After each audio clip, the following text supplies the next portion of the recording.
And let's sort of get on the runway a little bit. And if you weren't with us in last week's study as we began to look at this letter to this particular church, I'll just tell you that this is a church that is commended, one of two of the 7 churches that is commended.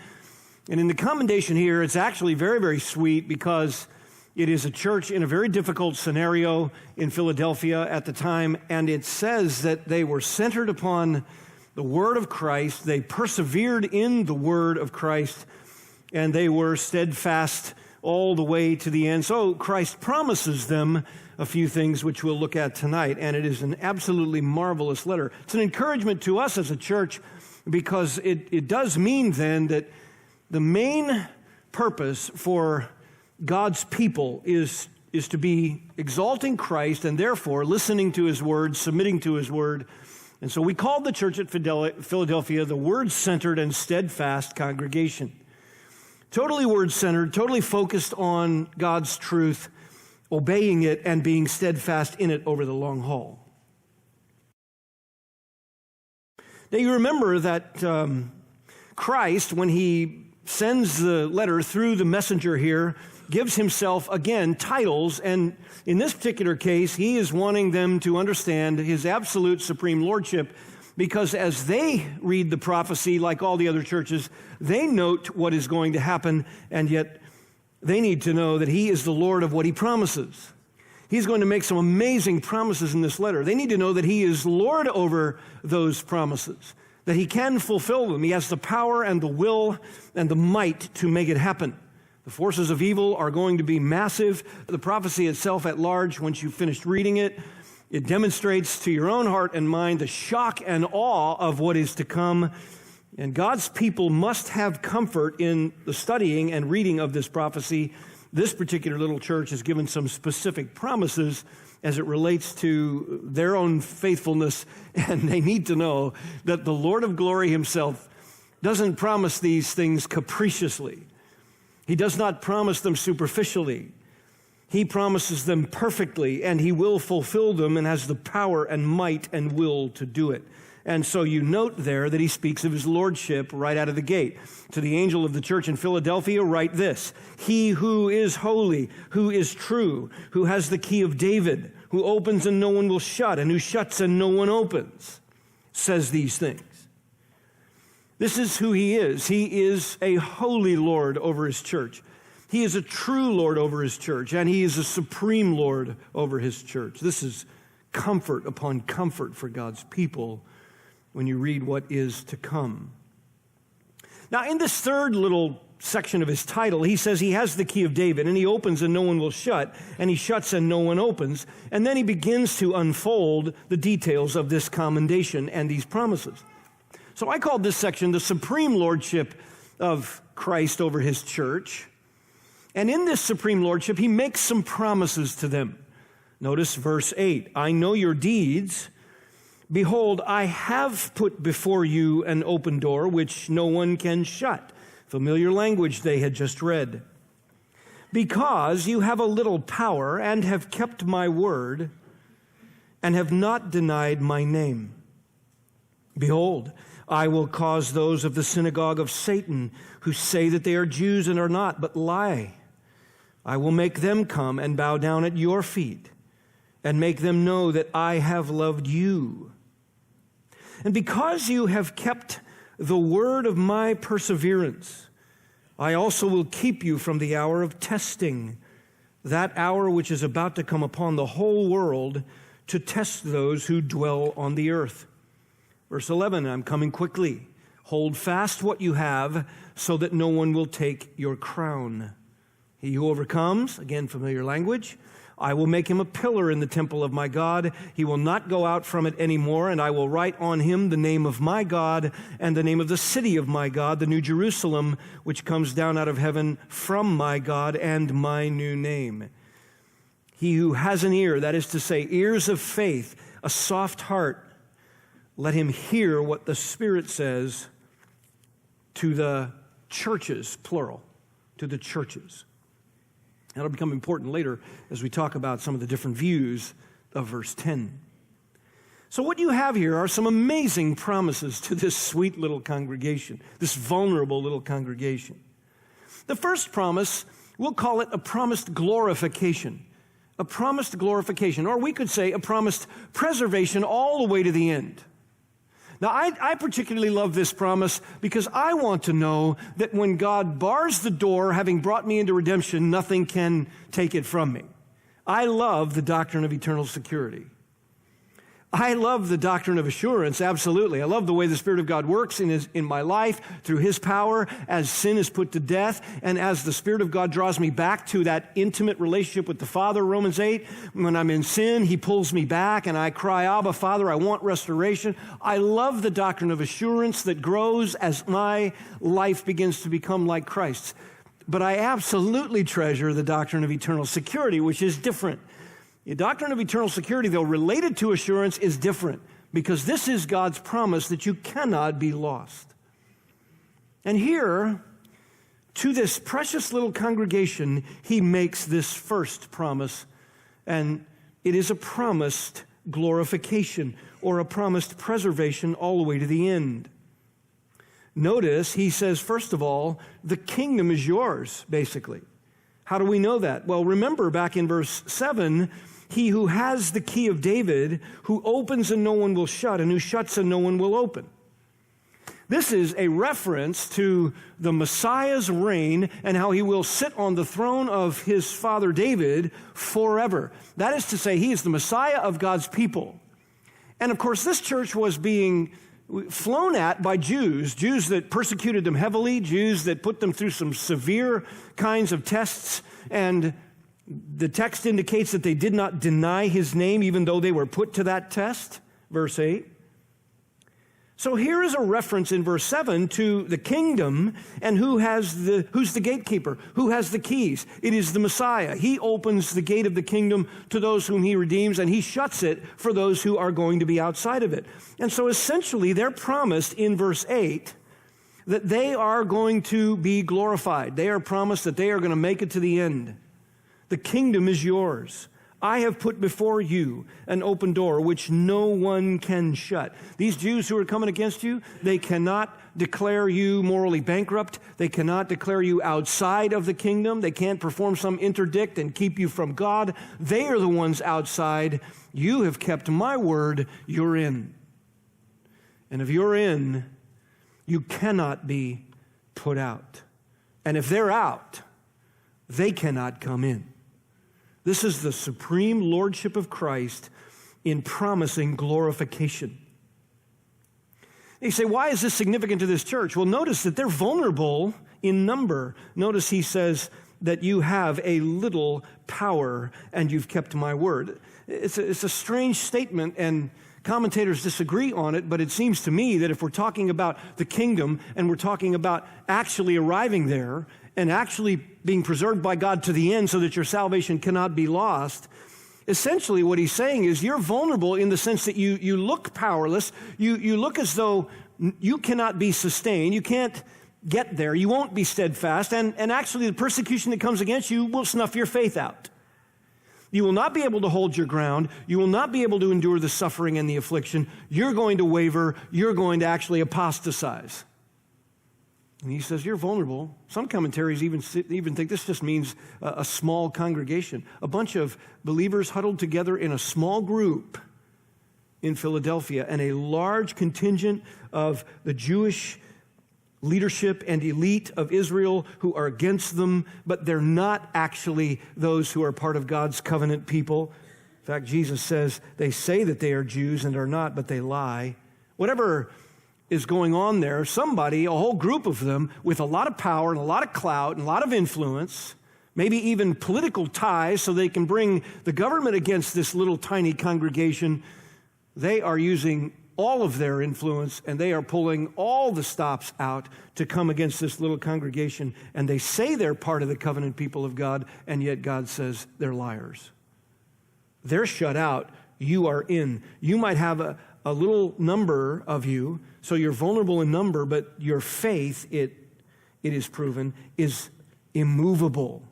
Notice you have a little power, but you've kept my word. You've not denied my name. That's right. When God promises them the kingdom because he has saved them, it has all the theological freight behind it of our eternal security. First of all, that is decreed before time began. Ephesians 1, verse 4, he has elected a people for his own possession. Ephesians 3, verse 11, the eternal purpose was carried out in Christ Jesus. So it is established by divine ordination. They can't be lost. And it is involved with a gracious adoption. The believer's been declared the child of God, Romans 8. A permanent part of the divine family. You cannot be removed from the divine family. Moreover, we are in vital union with Christ. You cannot be torn from Christ. Galatians 2:20, we're crucified with Christ, therefore united in the likeness of his death and in the power of the life of resurrection, Romans 6, verse 5. So it is eternally decreed that we are secure in him. We are adopted into the family and cannot be separated from his family. We're a permanent part. We are in vital union with Christ. And if that weren't enough, it's permanent because we've been declared righteous in his sight. Once you put your faith in Christ alone for your salvation, you are declared by God in heaven before the divine bar of justice, righteous, covered with the righteousness of Christ. You cannot have that reversed. You are declared righteous, and therefore you are covered permanently. Your sin is dealt with. Your guilt is covered. It is paid for, fully atoned for, past, present, and future. How in the world could your salvation not be secure? All of this is freighted into this promise of glorification for this sweet little church. They've been regenerated by the Holy Spirit. They've been sealed with him, Ephesians 1. And so they will persevere. What a great encouraging promise. Oh, I know the people are coming against you. Yes, but I am the Holy Lord, the true Lord, the one who has the key of David, the messianic promise. I am he. And I shut those out and they'll never get in, and I shut you in and no one will ever open the door and take you out. I know your deeds. I have put before you an open door no one can shut. You are in the kingdom and you are eternally secure. You will persevere. I will preserve you. That's what verse 10 then has as its backdrop when we get to discussing whether or not they will go through this time of testing. God's promise is that they are to hold fast, and he is doing everything he can to make sure they will hold fast. It's interesting that in verse 11 he says, I'm coming quickly, hold fast what you have so that no one will take your crown. I find that very fascinating. He's telling them, stay faithful so that no one actually steals your salvation from you, but he's already promised them that they're not going to have anything but salvation. They're going to get there. I have an open door. No one can shut it. You're in. And I want you to remain steadfast from here on out. What a great demonstration of that tension we live in, where we're promised what God has given to his elect. We are eternally secure. And yet the means by which we are secure is our steadfastness in the commands, which, by the way, he gives us the power to do. He promises it, commands it, gives us the power to do it, strengthens us along the way, picks us up from our weaknesses, strengthens us in our victories. We go all the way faithful to the end as a demonstration of his grace and his glory, and all the while we're steadfastly striving. This is the tension, and you see it even here in this letter. Hold fast. Don't let anyone steal your crown. But I've opened the door, and no one can close it. You're in the kingdom. This is a promised glorification for this vulnerable little congregation that is immovable in its faith, even though tested. The second promise is a promised vindication. A promised vindication. Verse 9, behold, I will cause those of the synagogue of Satan who say they're Jews and they're not, but lie about it. I will make them come and bow down at your feet and make them know that I have loved you. This is a reference to the wonderful kingship of Christ on his throne. Every time the millennial kingdom is referenced, you have these wonderful changes that sweep across the earth in the reversal of the curse. One of which is in the 60th chapter of Isaiah, where it says that the nations will see God has restored Israel and brought all of the nations of the Gentiles into his millennial kingdom, and all of the kingdoms will come and bow down to God's people. All of them. The enemies of God will bow down, no matter who they are. You say, well, there'll be enemies of God in the millennial kingdom. There will be much feigned. They'll fake worship. Zechariah 12-14 says. They will fake worship, and then when the Lord on his throne exposes that they won't come up to worship, he will send judgment upon them and chasten them. Evil cannot reign on the earth when Christ is on his throne, but there are those who are unbelievers in the millennial kingdom that are coming out of the tribulation period as unbelievers, and they actually go into the millennial kingdom in their natural state, and they have children, and they develop families, and 1,000 years later, you have some generations that Satan's still able to deceive. Those who are unbelievers will be part of nations that may not come up and worship Christ except in pretense, and he has to chasten them, the prophet Zechariah says. But those will come and bow the knee to God's people. Why? Because of what it says here. I want them to know that I have loved my people. Your life, your salvation, my love for you, your love for me will be vindicated when Jesus Christ comes and sits on his throne. All the nations will come. Your oppressors will bow before you, Isaiah 60:13-14. God's glory and salvation radiate from Jerusalem to all the peoples, and the city will be the praise of the earth, Isaiah 62:7. And God's going to also give the people of Israel honor and praise, quote unquote, all the peoples of the earth when I restore your fortunes before your very eyes, Zephaniah 3:20. The prophets spoke of it. This is a promised vindication. The nations will bow down before you. It's interesting, Isaiah 49:23, they will lick the dust at your feet. The nation or the kingdom that will not serve you will perish, Isaiah 60:12. There's vindication. Why? Because the Lord is the Lord of glory, Philippians chapter 2 says. At the name of Jesus, at the title of his lordship, every knee will bow, every tongue will confess, and the salvation of God's people will be vindicated. All the tongue wagging, all of the finger wagging, all of the persecution, all of the hatred and bitterness, when Christ sits on his throne, God's people will be exalted, and Christ will be vindicated in his salvation of them, and all other peoples will bow their knee before the Lord of glory and before his people. That's an amazing promise. And it's for one reason, he says, to make them know that I have loved you. I don't know if you ever think about that reality. The Lord Jesus Christ loves us. And when he comes in his kingdom, he's going to look every enemy in the eye and tell them that he loves us. And that he saved us, and that he drew us to himself, and that he redeemed us and brought us out of the pit, crowned us with love and compassion, so Psalm 103 says. He loves us, and I find it wonderful that in the promise of vindication here, there's no sense in which we get to say, oh yeah, well, our enemies are going to bow at our feet. No, because the purpose isn't to exalt us. The purpose is to exalt the love of redemption. Redeeming love, Christ's love. And I've loved you. I set my affections on you. When you were nothing, I called you out of the mire. When you were thrown out, Ezekiel 16, good for nothing, I said, I want you to live. I brought you into the palace.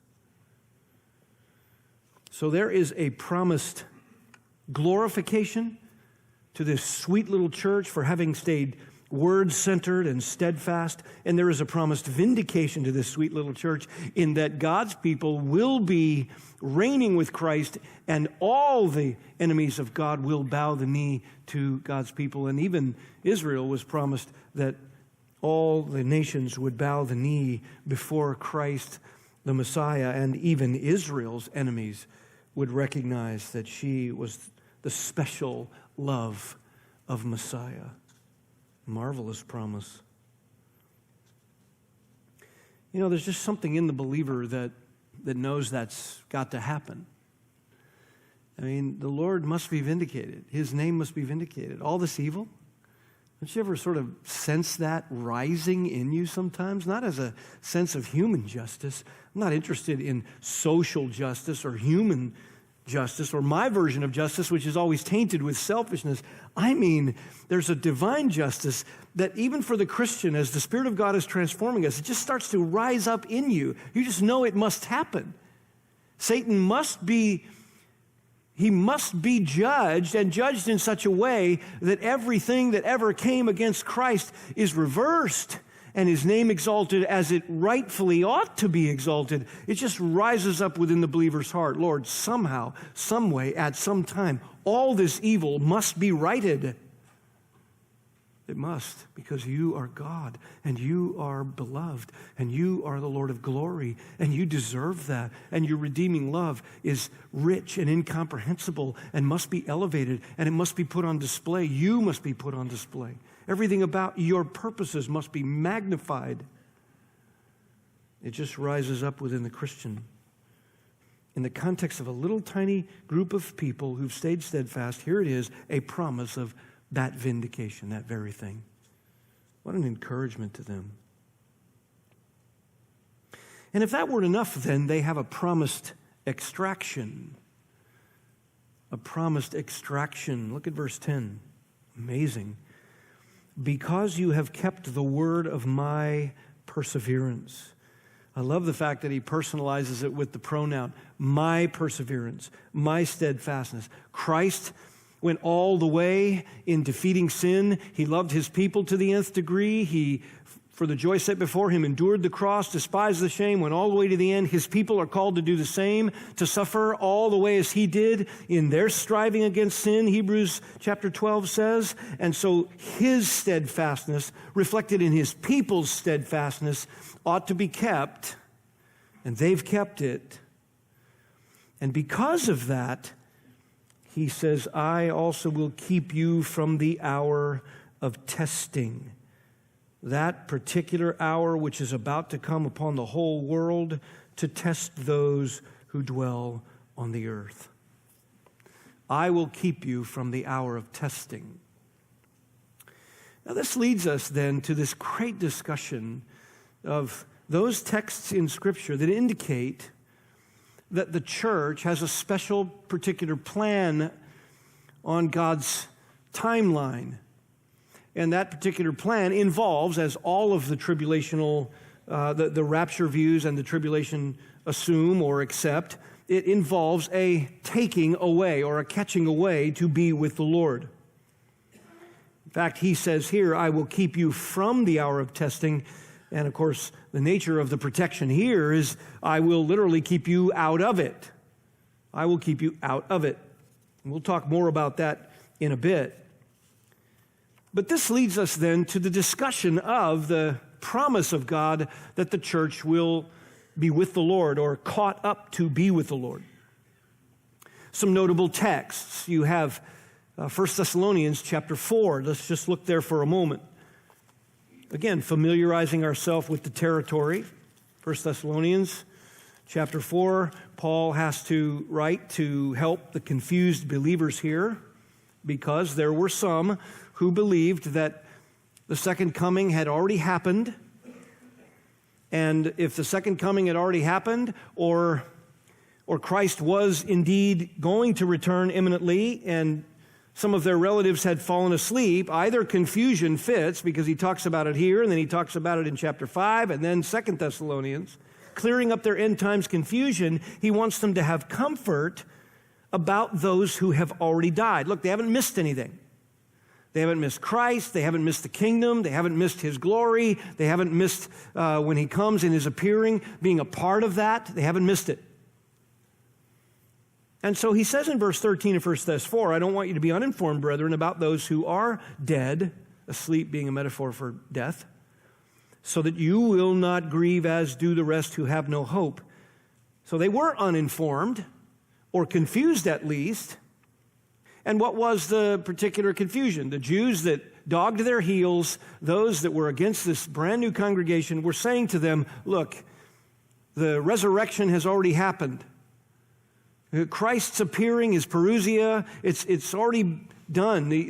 Those who've died have missed it.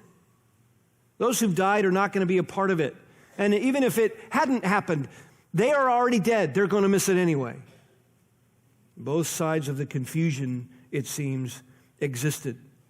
And so when they had loved ones who had died believing in Christ, they believed that they had no hope. And he said, look, I don't want you to grieve like that. For if we believe Jesus died and rose again, even so God will bring with him, there's the language, those who have fallen asleep in Jesus.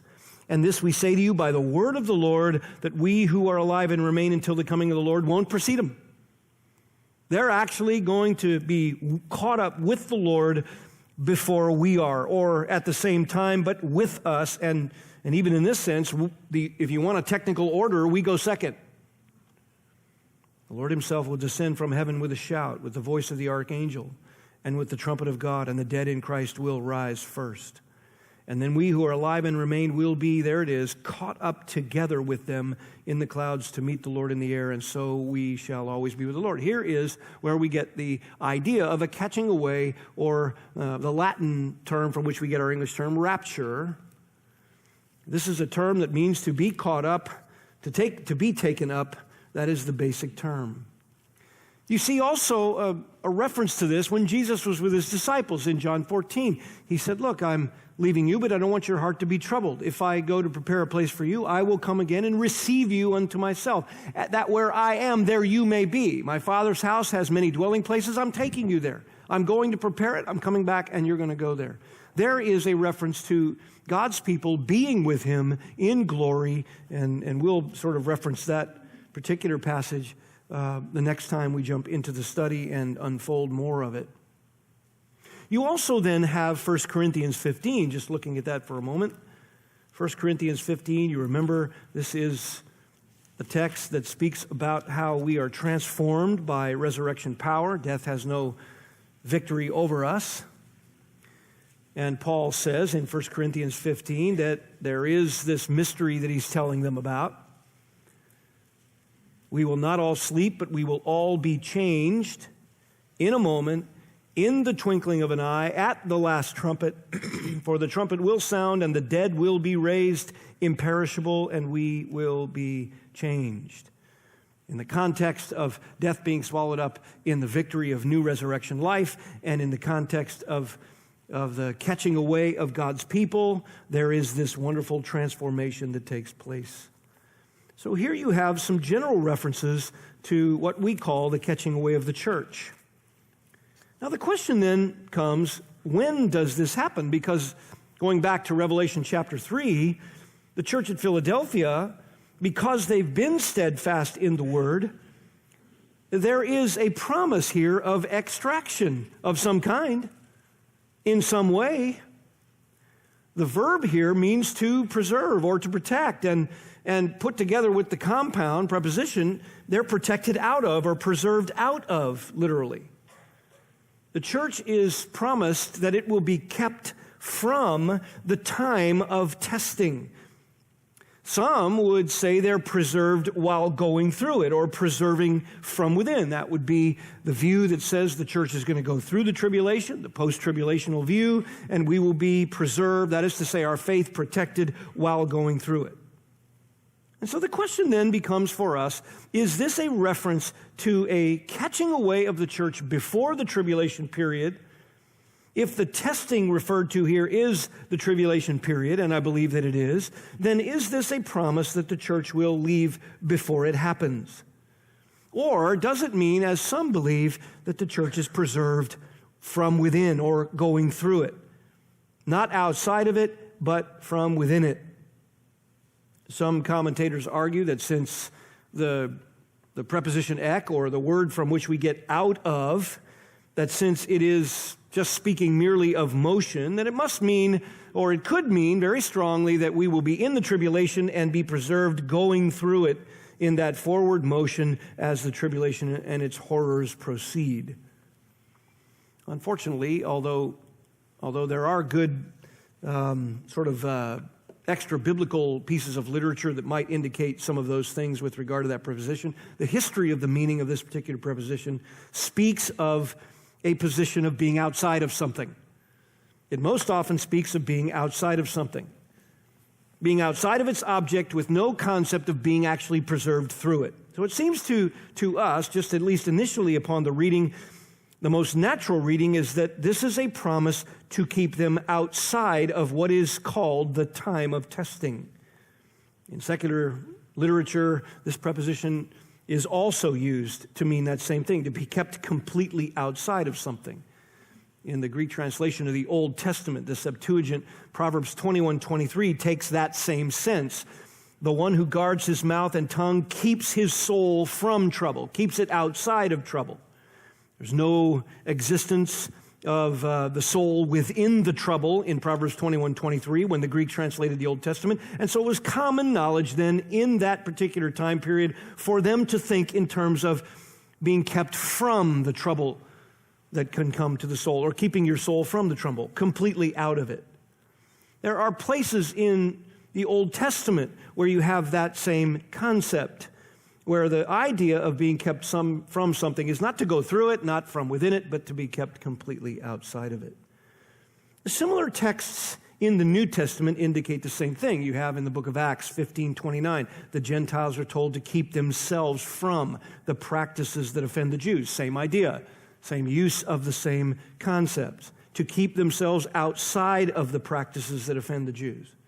They are not already doing those things, so it's not at the idea of keep yourselves from offending them while doing them. No, never start doing them. Keep completely from them. Again, it was just common knowledge that that's how you typically used this particular preposition. In the 12th chapter of John's Gospel, verse 27, who, by the way, is the same author as this revelation, Jesus prays, "Father, save me from this hour." Did he mean preserve me within and through the cross? Or did he want the cross to be taken away altogether when he prayed that?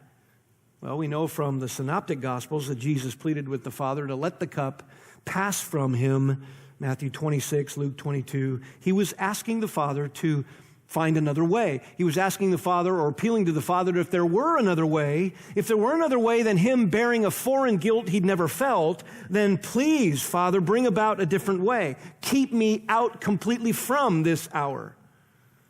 Which, of course, you know, then he submitted to and said, "Not my will, yours be done." Again, that idea of keep me from this hour was to keep me out of it, not preserve me within it. Again, just giving you some idea of how it was normally used. John 17:15 is the most natural idea when Jesus prays, "Keep them from the evil one." Clearly, the disciples were not seen as part of the system of the evil one. Jesus was calling for them to be preserved completely out from it so that they would not be unprotected. And so coming back to Revelation 3, just in general, and we'll go much more in detail next time, just wanting to introduce to you the idea. The promise here seems most naturally to mean that they are to be kept from whatever it is this hour of testing is, which is about to come on the whole world to test those who dwell on the earth. Now, as I said, the word rapture is just a term that means to catch away. It's used 14 times in the New Testament. The basic term means to steal or plunder or to remove completely, to take from something and move it somewhere else. That's where we get the idea of being caught up. In the end times use of it, it literally means that believers are going to be resurrected, as we saw in 1 Thessalonians 4, 1 Corinthians 15. They're resurrected and raised in newness of life. And it is to happen at the parousia, or the presentation of Jesus Christ, the presence of Christ alongside his people. That is its use when we think about the end times in the New Testament. Now, I also want to say that when we study the rapture, we have some presuppositions that we have to basically admit up front. I'm going to admit two presuppositions up front. First of all, I believe that I take a futuristic view of Daniel's prophecy, particularly chapter 9, which says that there is still 1 week of all of the 70 weeks that were prescribed by Daniel that is to say 70 periods of 7 years, that there is still one final 7-year period where God is going to deal with Israel, and I take Daniel 9 to mean that particular period, as opposed to the preterist view, which says that all of those things in Daniel's prophecy already happened. They already happened when Titus Vespasian came in at 70 AD and destroyed the temple and took the Jews captive. I don't take that view. I take the futuristic view, which we talked about in chapter 1. So the presupposition here is that everything we talk about with regard to the rapture, everything we talk about particularly regarding the tribulation period, which is described in Revelation 6 to 19, that is parallel to Daniel 9, 24 to 27. The futuristic view, the things yet to happen, the time of Jacob's trouble, the great tribulation period, 7 years still yet to come for God to deal with Israel. That'll be a presupposition that I will take all the way through this, and as I said, when we get a little further down the road, I'll show you why I think that's the case. The second presupposition is that I do believe in a literal millennial reign of Jesus Christ. And again, we don't have time to touch on the millennium in this particular series. We'll get through that as we get further in the study of Revelation. But if you want a great volume, our own Dr. Matt Waymeyer has written a great little volume on that subject on Revelation 20 and the millennial kingdom. If you want a little bit more work from Dr. Waymeyer, which is easily accessible, very well written, very clear, you can pick up his new critique of the amillennial view and why we believe in a literal millennial kingdom where Christ reigns on his throne prior to the eternal state. Now, if we're talking about being kept from the hour of testing, and if we at least assume for the sake of argument that they'll be taken out of the tribulation period, that would mean then that the rapture would happen at the beginning of the tribulation. Now, as we get into a little bit of the discussion of the rapture, we just have to outline for you the three major views. This will be kind of fun, and then I'll talk a little bit about why I don't believe that the church appears in what is happening in this particular time period in the book of Revelation. I don't see the church part of chapters 6 to 19 at all, but before I do that, let me just outline the three major rapture views, and wherever you land, you'll be able to identify with these. There is the pre-tribulational rapture view, meaning the church is caught up, and at the beginning of that last 7-year period that begins this final week of 70 weeks or 70 periods of 7 years, as Daniel talks about it, the final time when God's going to deal with Israel and her unbelief, the final time when the Antichrist is going to make a pact with Israel for 3.5 years, and then at that middle mark desecrate their worship and set himself up as God and demand their worship. Antichrist is on the scene, and the bloodbath begins against Israel. That would be a pre-tribulational view. The mid-tribulational view says that there's a distinction, a sharp distinction between tribulation and great tribulation mentioned in Matthew's gospel in the Olivet Discourse. And so they say that this, Revelation 6 to 19, and all of this trouble is really only describing the last 3.5 years of that 7-year period. The last 3.5 years. It is when the rapture occurs. It occurs at that middle point. So the church is kept from the greatest difficulty in that 7-year period. Not the whole 7 years, just the last 3.5 years. The post-tribulational view indicates that the rapture happens at the very end of the 7 years. We go through the tribulation period. This is not a promise to keep you from the testing. This is a promise to keep the church preserved in their faith through the tribulation period. And at the end of the tribulation, the church is caught up to be with Christ and immediately then travels back to earth to be with him. So, pre-tribulational rapture, it happens at the beginning of the 7 years, beginning then the time of God dealing with Israel, and the church is caught up and kept from that hour of testing. The mid-tribulational view is that at the 3.5-year mark, God catches the way the church to keep them from the great tribulation as described, the 3.5-year mark. And then the post-tribulational view is the view that Christ comes after we've gone through the tribulation, and ultimately then we come back to the earth with Christ to set up his kingdom after immediately being caught up to meet him in the air. Now, the pre-tribulational view has some basic objections, and I'm just going to summarize them for you. And as I said, you won't miss anything because we're going to cover them in a little more detail in our next study. I just wanted to introduce it a little bit tonight. The general objections to the pre-tribulational view are simply these. If Christ catches away his church, but doesn't return in judgment for the whole length of the tribulation, then doesn't that equate to two comings? Sometimes people struggle with the pre-tribulational view because they say, well, he comes, and then he goes away, and then he comes again at the end of the tribulation to set up his kingdom. Seems like there are two comings. He should have one second coming. And in their mind, that means he comes, and he doesn't catch his people away. He comes right, and he steps on the Mount of Olives, and he goes through the Golden Gate and up into the Temple Mount. Furthermore, they say, Matthew 24:31 speaks of angels gathering the elect. And so if that gathering refers to the rapture, then the church would be caught up during or after the tribulation period, according to Matthew 24:31, because that occurs during the Great Tribulation.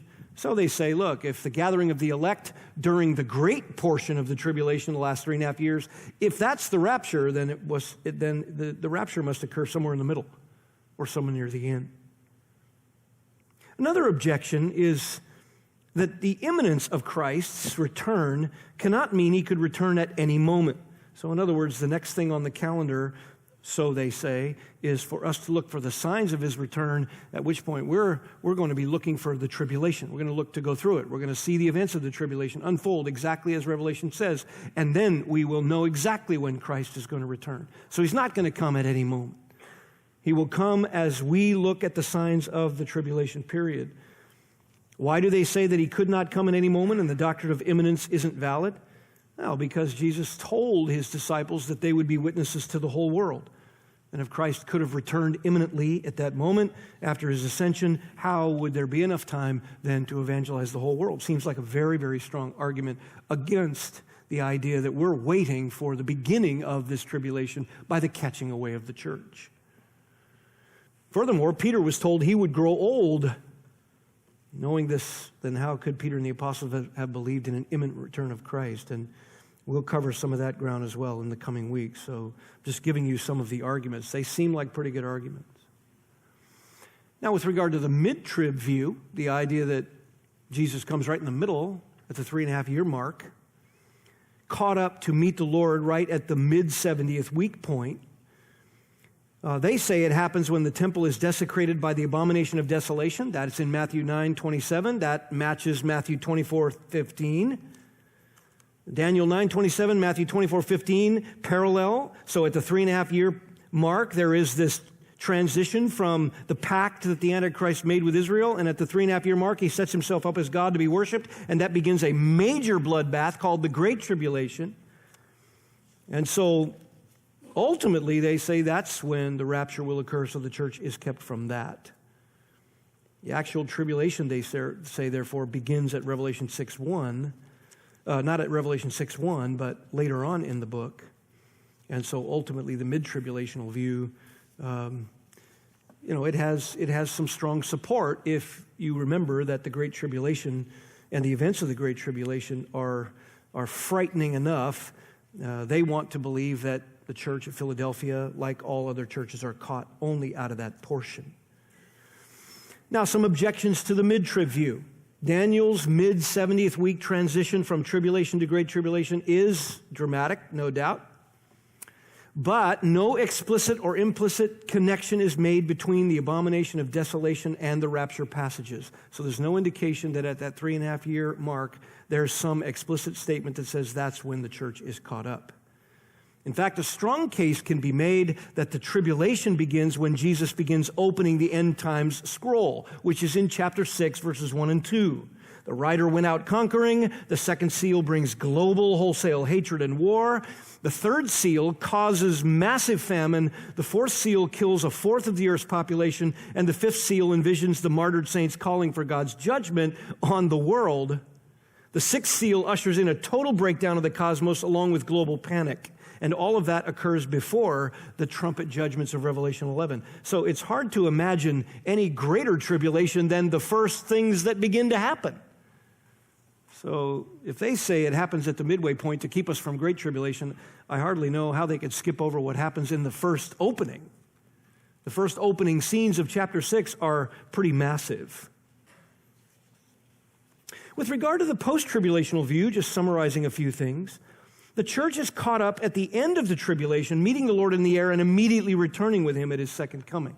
That's the post-trib view. They believe we go through the tribulation and that will test our faith and we'll come out refined. They're not waiting for the rapture. They're waiting for the signs of the tribulation to begin. They're waiting for clear signs that it has begun. They're not waiting for an imminent return of Christ to catch his people away and to be raptured out of this particular portion. Now, there are some general questions that we have about that post-trib view. First of all, why does Revelation chapter 6 to 18 not mention anything about the church? I mean, this is a terrorizing, anti-Christian bloodbath against the saints.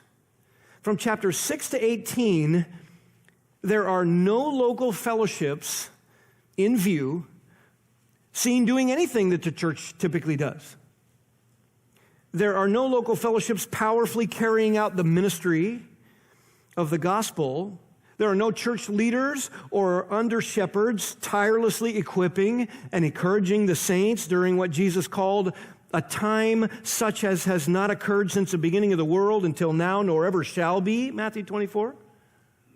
If we're going to go through the tribulation period, they have to answer the question, how is it that in chapter 6 to 18 there is no visible church doing anything of what the church was instructed to do now in all of the epistles? None of it's even visible.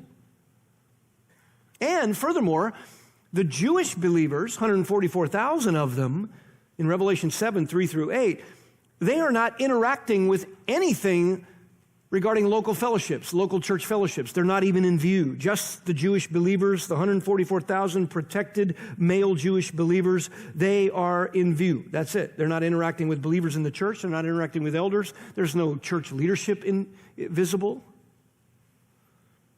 The two witnesses of Revelation 11 and the gospel angel flying in mid-heaven, they seemingly have no interaction with the organized church at all. It seems to me that mitigates against a post-trib view to some degree. That question has to be answered. Moreover, just extrapolating on some of these implications, if the rapture comes after the tribulation, then what possible comfort would that have been to the Thessalonians, who were told to comfort one another with the view that they would be caught up? Look, if they're not caught up till after they've endured all the tribulation, they, it seems to me, would have been rejoicing that some of their friends had died and missed it. Seems to me that if your loved ones are dead, you're not wishing they were here to see the coming of Christ, because that would mean they'd have to go through all of this horrific event that happens. They would have rejoiced, but they were burdened. And Paul gives them comfort, saying, look, you're caught up. You remember I said that the gathering of the elect of Matthew 24, in this view, it is equated with the rapture.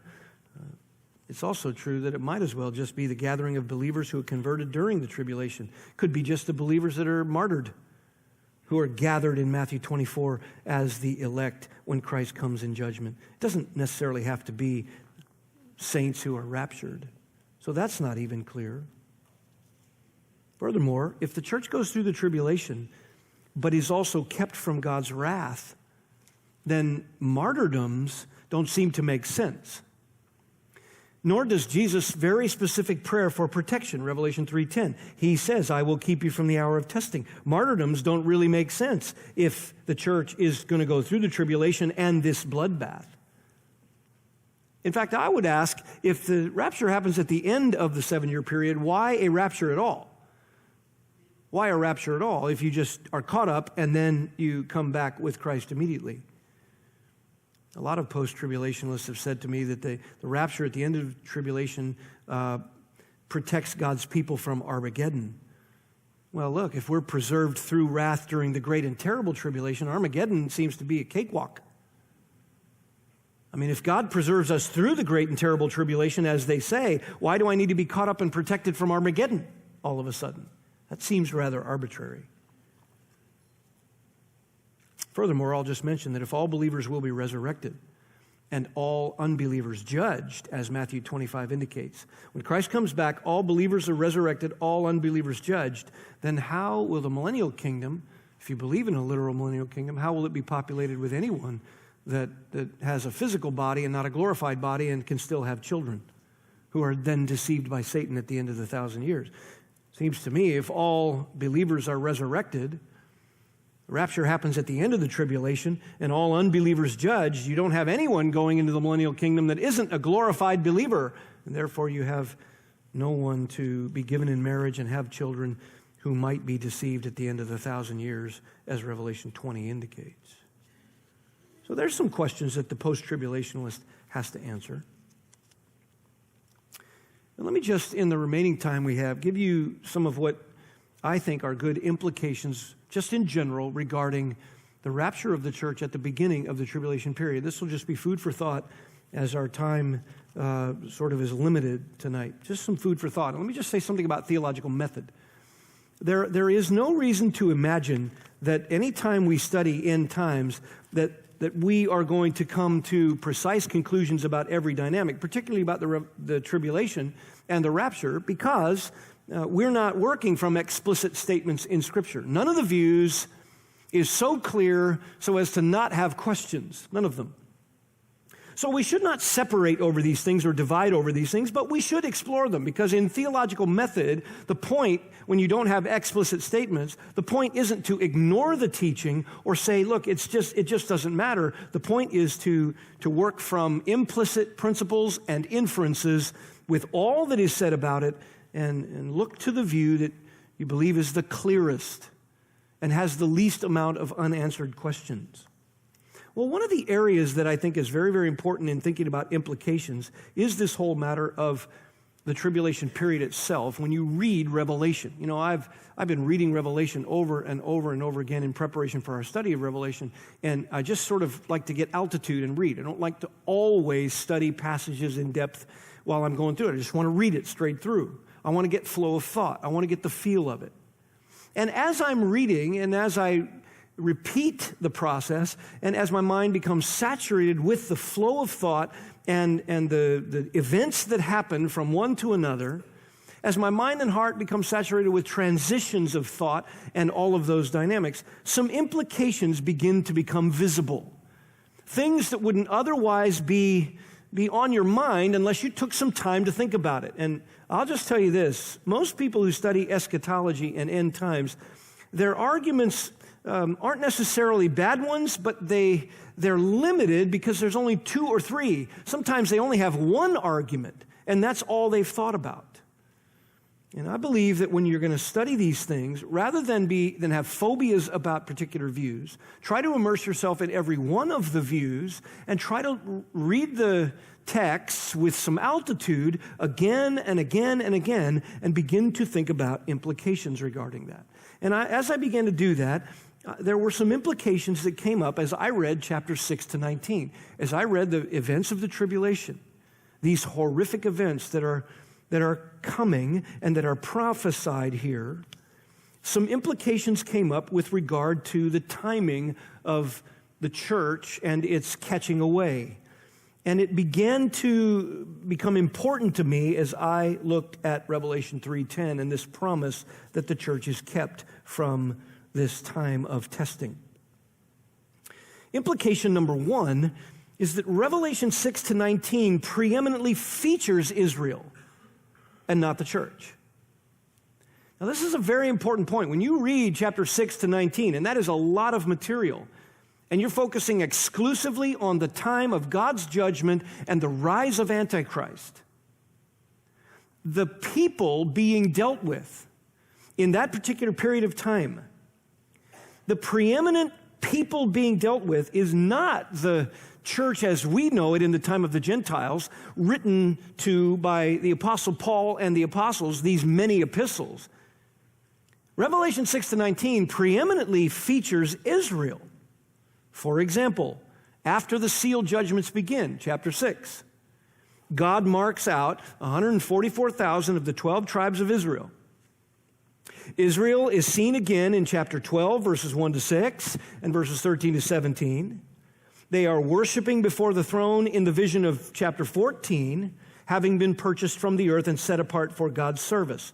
So chapter 6, chapter 12, chapter 14, Israel is in focus, and in between those chapters you don't have any view of the church as we presently know it, or so it seems. Furthermore, and this is significant, there's not one New Testament epistle that gives any clear instruction to prepare the church for the unprecedented horrors of the tribulation. Not one. This prophecy speaks of it, but prior to that, there's nothing. So with all the specific teaching and doctrinal and ethical instruction for the church concerning how the church is to conduct itself in the world, why is there all this detailed instruction for how we're to interact now with the world, but in the book of Revelation, there is not one view of the church, it's all Israel, and in the epistles, there's not one bit of instruction detailed to teach us how to deal with the 144,000, how to deal with the 12 tribes, how to deal with Israel as a nation. There's no counsel on how to face that, how to interact with Israel in any of the epistles of the New Testament. Furthermore, there's no counsel on how to face the wrath of the Antichrist. None. No specific instruction on how to face what happens with the Antichrist in the book of Revelation. Oh, yes, we're taught to stay away and not believe in false messiahs and stand strong and be faithful from persecution, things like that. But when you read 6 to 19 in Revelation, you see what the Antichrist does. There are no epistles in the New Testament that give us specific instructions on how to deal with that kind of wrath. And what about gospel ministry? We have no teaching on how to further the gospel in the midst of the divine judgments that are raining down upon the earth. Here's another issue. There's no interaction with the two witnesses in Revelation 11. No interaction on the part of the church leaders, elders, any congregations, any time of the Gentile sort of congregations, Jew and Gentile together in a church, local assemblies. They're not visible interacting with the two witnesses. So it seems to me if there's so much explicit teaching in the New Testament for how we operate now in our earthly mission, which began at Pentecost, it seems beyond reasonable that we would have received something to prepare us for what we read in 6 through 19 in this prophecy. I'll tell you something else. Not one local assembly appears in these chapters doing anything that resembles the conduct of the household of God, as spoken in 1 Timothy 3:15. The pastoral epistles are full of specific instruction on how we are to conduct ourselves in the household of God, in the ministry of the church. And in Revelation, however, there appears to be no local assembly regularly gathering for equipping the saints, no local assemblies ministering their spiritual gifts, no local assemblies training and affirming pastoral leadership or serving orphans and widows, no local assemblies disciplining unrepentant members. You can imagine in Revelation 6 to 19 that there would be some who defect. There's no discipline going on that we know of. Nothing specifically spoken about. There's no church planting going on. There's no collection of money for the saints and gospel ministry. In fact, the only time true Christians appear on the earth in Revelation chapter 6 to 18, they are either part of the Jewish 144,000 of Israel, sealed and refreshed, or they are saints being slaughtered en masse, or they are worshiping in heaven around the throne or praying. The only time you see genuine Christians, they're either part of Israel, or they're being slaughtered en masse, as the Antichrist goes after Israel, or they're in heaven worshiping and praying, chapter 6, 8, 12, 13, 14, 15, 16, and 18. Or they are the two witnesses who don't interact with local assemblies.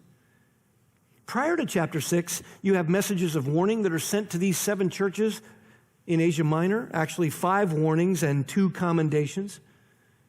After that, you see the scene in heaven, chapters 4 and 5, where all the saints are worshiping the Lamb, but after that, chapters 6 to 18, no local assemblies appear anywhere in the unfolding events of Revelation, and there are no instructions for any of that in the rest of the New Testament for that time period. There's a warning by Jesus in the Olivet Discourse to stay away from false messiahs, and he says that the wonders of the Antichrist are going to be so profound so as to even deceive the elect if it were possible. So profound will be those deceptions that if it were possible to deceive the elect, they'd all be swept up in the Antichrist's trickery and deception. It's going to be that scheming. You don't see any instruction in the New Testament for how to deal with any of that.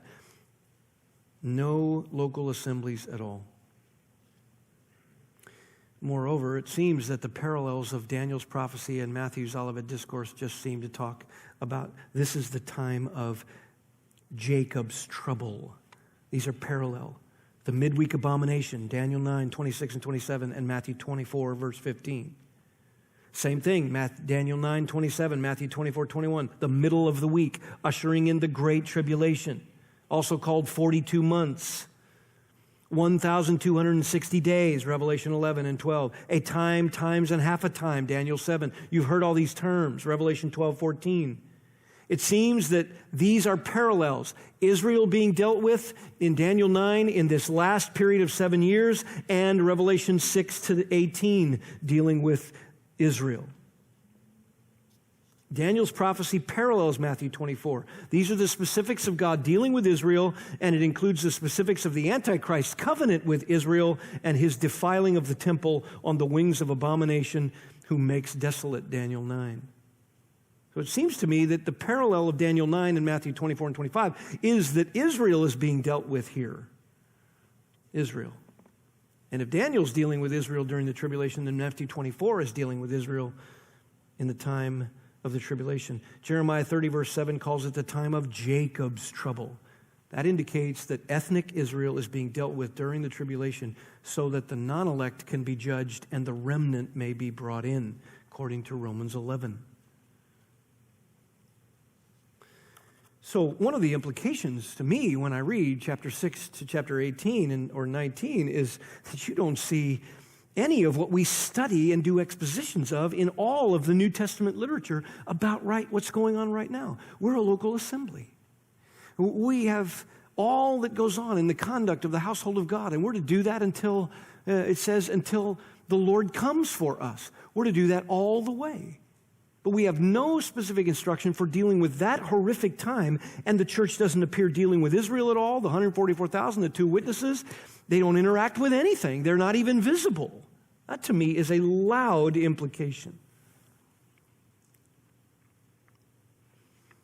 It's also true that from Revelation 3:10, if we take it to be a promise of extraction, which I'll deal with further next time, the church then is promised deliverance. And let me just say about that some texts strongly suggest that the church is to be delivered from the tribulation and its features of divine judgment.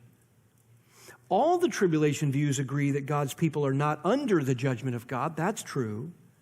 And so therefore we cannot be the recipients of his outpouring of wrath. We can't be his intended recipients. That is true.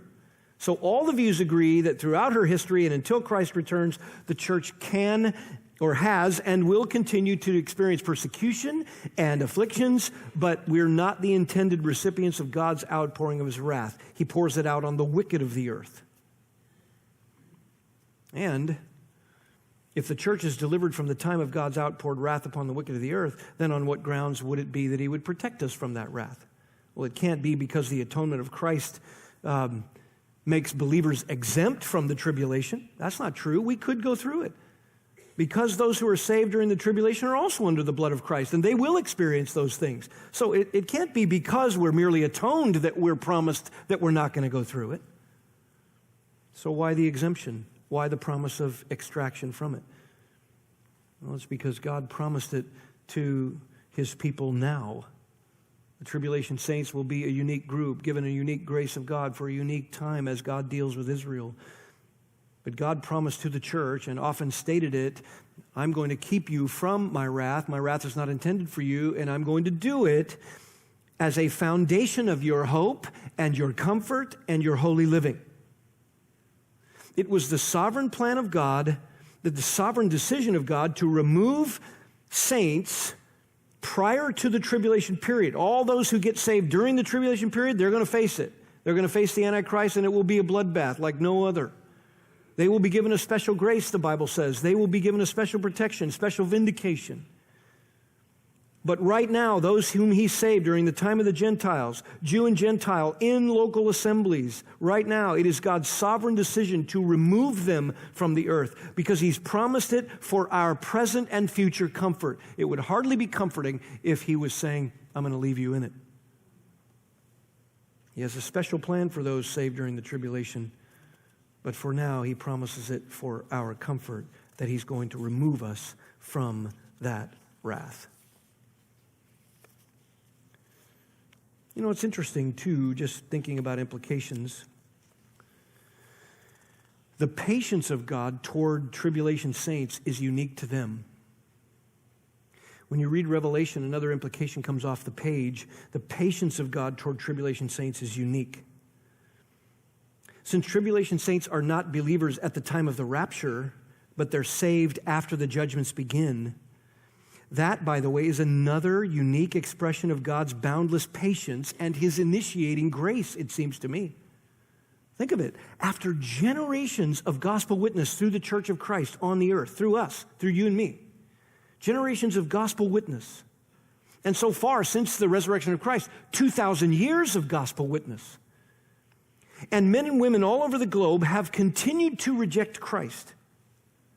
In fact, the scriptures teach that as the last days approach, evil is going to grow from bad to worse. False religions and self-worship are going to permeate society, and hostilities against believers will increase, 2 Timothy 3 says. So if the church is caught up and received by Christ prior to the tribulation, then those who are remaining on the earth and left behind, they are still in their rebellion against the gospel, and they're in rebellion against such a great witness in the time of the church that it is hard to imagine God has any patience with any of them at all. And yet, he doesn't determine that they're finished. Nope.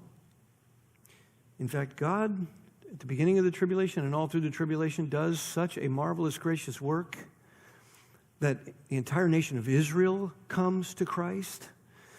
Unbelievers are coming to Christ all over the earth, and then they pay with their blood. It could have been that God said, no more opportunities. You've rejected Christ through the whole church age. Multitudes of Christ rejectors, Jew and Gentile. And they go into the tribulation period, and they're being judged by God, and they're still rejecting Christ. How are they ever going to repent and believe? It seems like Christ would just walk away from them, but he doesn't. His grace is unique during this time. Unique. Amazing to me. I'll tell you something else that's unique. It is unique that believers experience a kind of affliction and endurance of tribulation such that is unprecedented. Because listen, beloved, you cannot read chapter 6 through 19, and we'll end with this, but the slaughter of believers during that time is shocking to read. The saints who have been killed through the ages from Old Testament to New Testament will not match the bloodbath of just that 7-year period.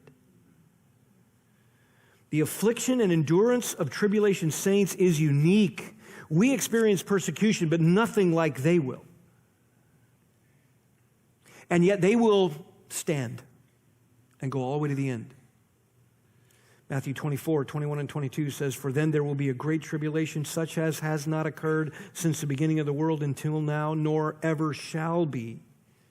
And unless those days had been cut short, no life would have been saved," Jesus said.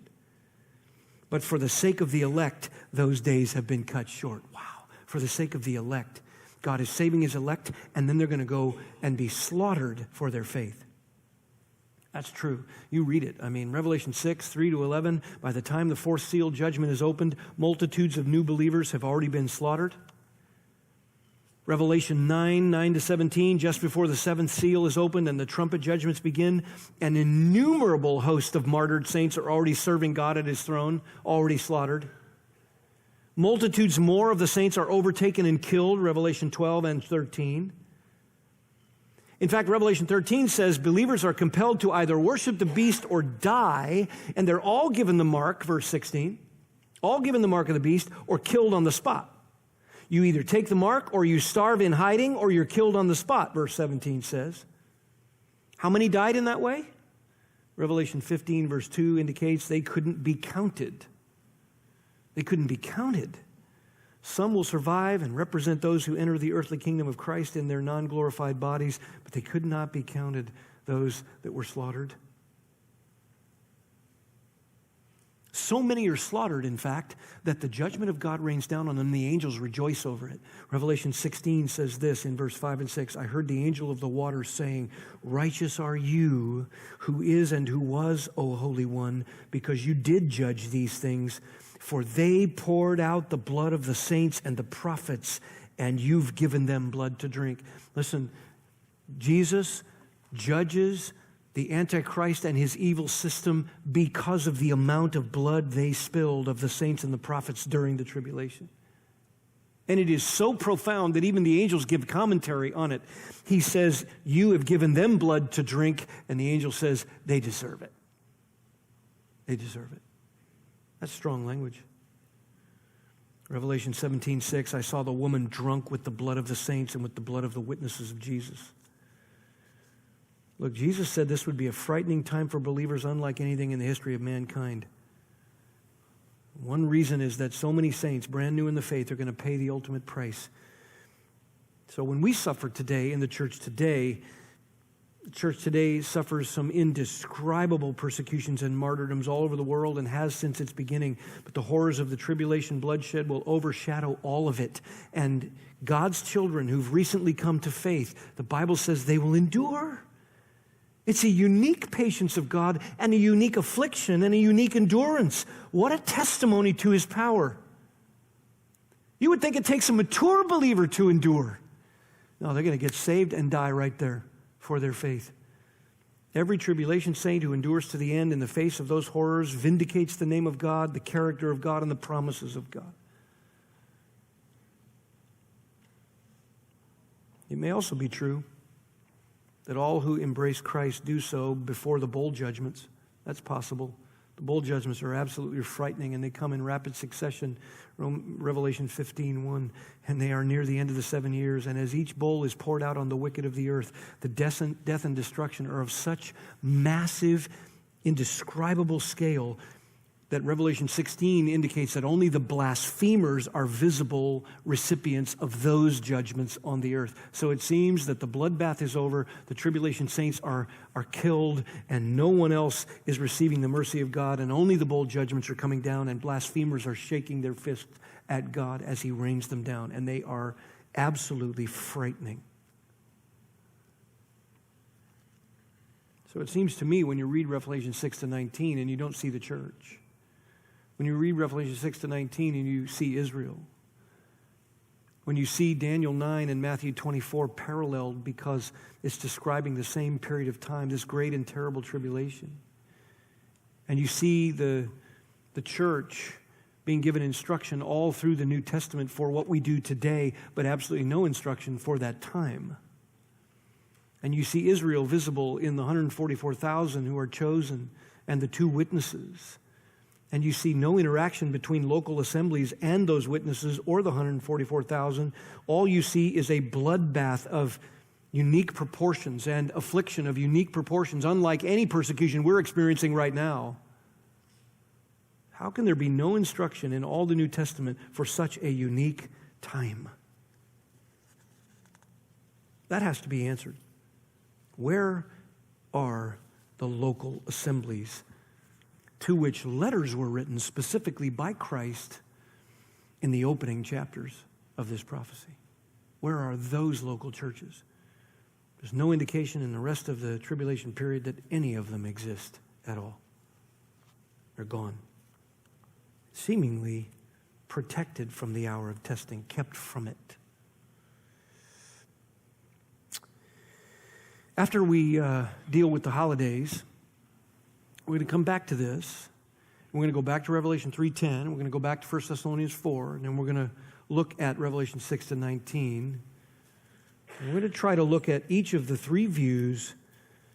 I'm going to try to demonstrate to you why the other two views have too many questions, and the pre-tribulational rapture view has the least amount of questions. We're doing this because we want to know what this hour of testing is and the nature of it when it says it's about to come on the whole world to test those who dwell on the earth. Do we go through it, or are we kept from it? If you're a post-tribulationalist tonight, and you believe that the church goes through that, I know you wish you held my view.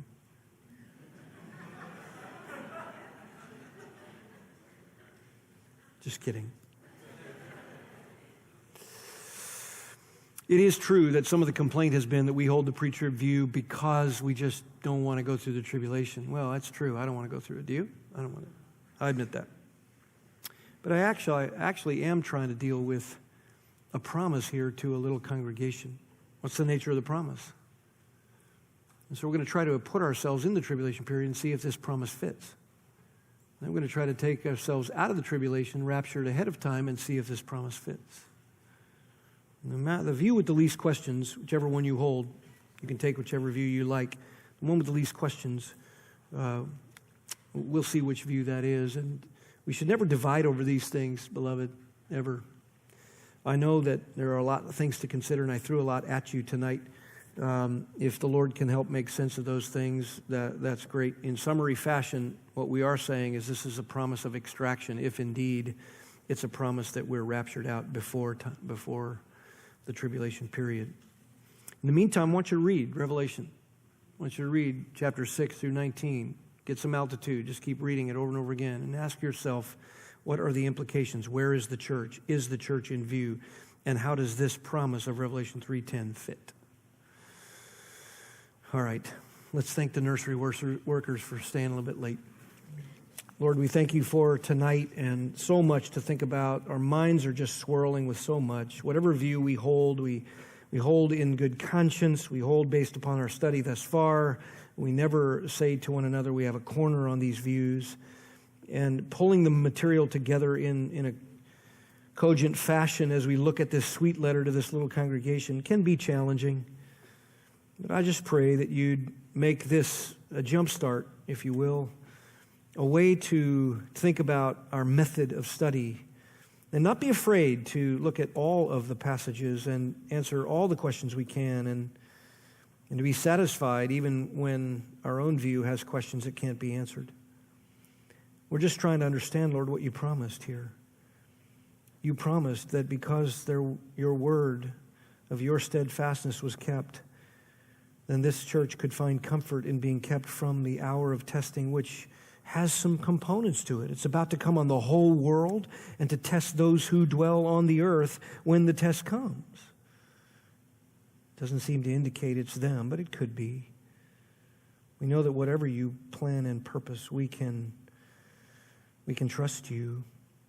But help us seek to understand after we get through our holiday time, we come back to this great promise. Help us understand best we can what the next event is on your calendar, on your time clock. What is the next event? Do we comfort one another with a rapture ahead of the tribulation? Do we comfort one another with a rapture somewhere in the middle or at the end? What is it we're supposed to make of this promise? We trust you, and we look forward to all that we can learn from it. Thank you that you have promised vindication and ultimate glorification, and that we cannot be lost. This would be too much to bear if we thought we had to face any persecution without your power securing your people. May we bask in that.